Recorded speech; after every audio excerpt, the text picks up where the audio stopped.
6 months later. Divorcing my husband was a huge mistake. If I could give anyone a piece of advice for divorce, it would be to not do it under normal circumstances. If your spouse is beating you or threatening you or your children, then of course get out and fast. In my case, there was no abuse. We were together for 8 years, that was mostly good, and we have 4 kids. Right around 5 years, I got a promotion at work, and I got it in my head that my ex-husband was dragging me down, or at least holding me back from more success and a better life. We never had a lot of money, but with my promotion, I was now making more than he was. I started working longer hours, and at the same time, his hours were cut, so he was at home more. I really began to resent him because he was home and because he got to spend time with our kids. Most nights when I got home, they were already getting ready for bed, if not already sleeping.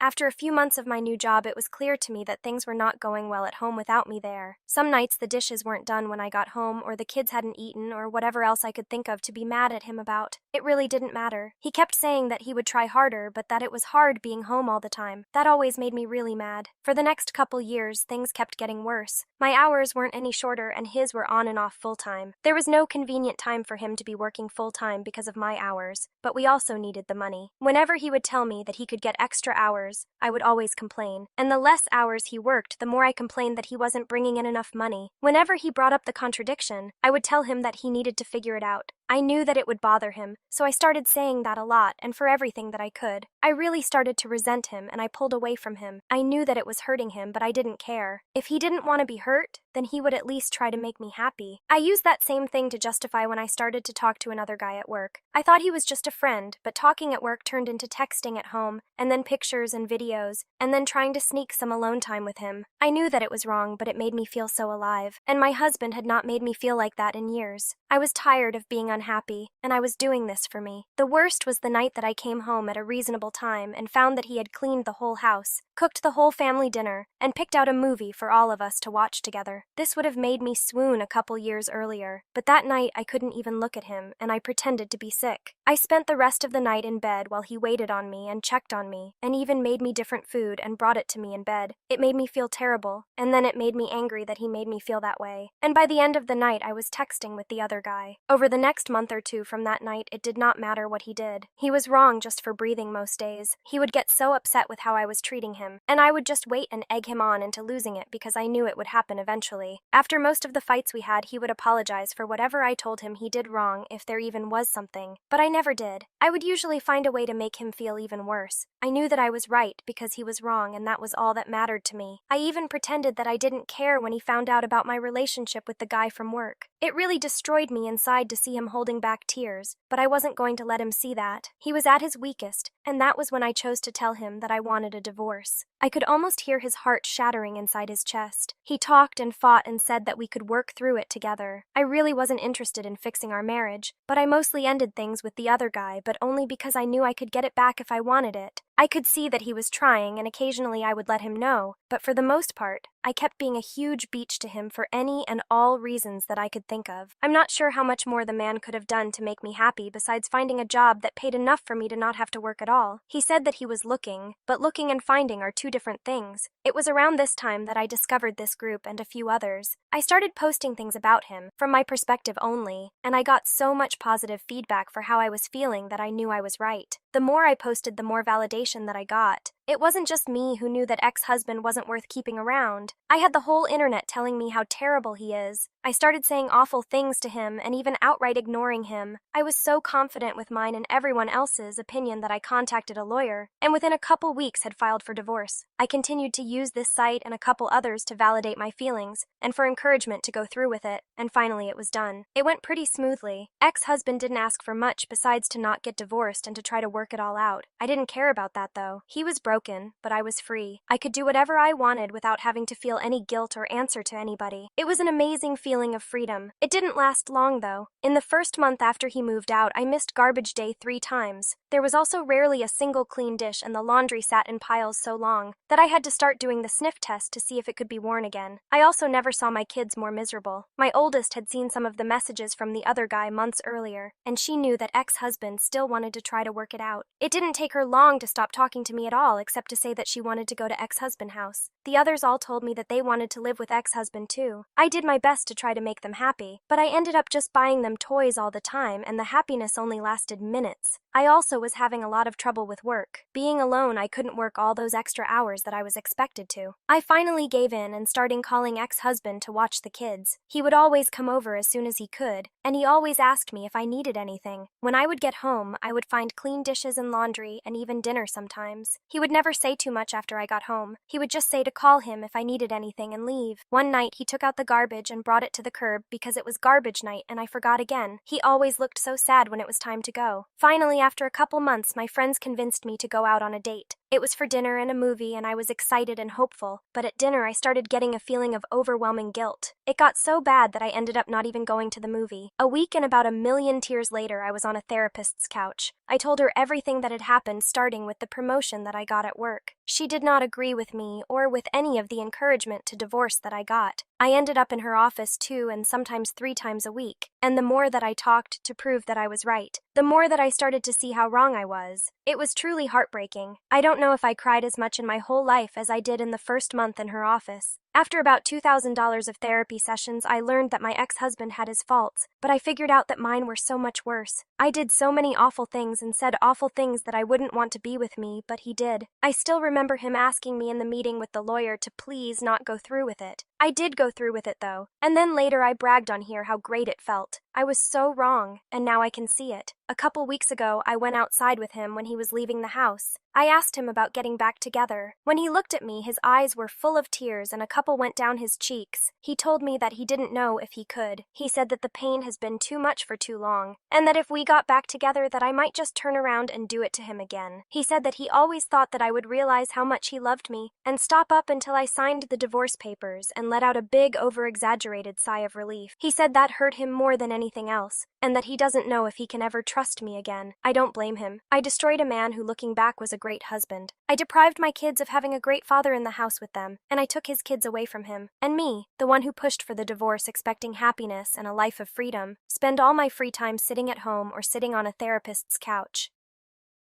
She sold big time. Sure, this guy had his faults, but he was at least putting in effort into this relationship. She just went on and moved a ways once she started going up the social ladder. How could you do that to him? He pretty much started doing everything in the house and even tried to get more hours. He did that all to make her happy. He worked and even apologized when he didn't have to. She deserved being rejected from him. He tried working things out and she didn't want it. She's gonna have to live with that mistake for the rest of her life, and personally, she put it on herself.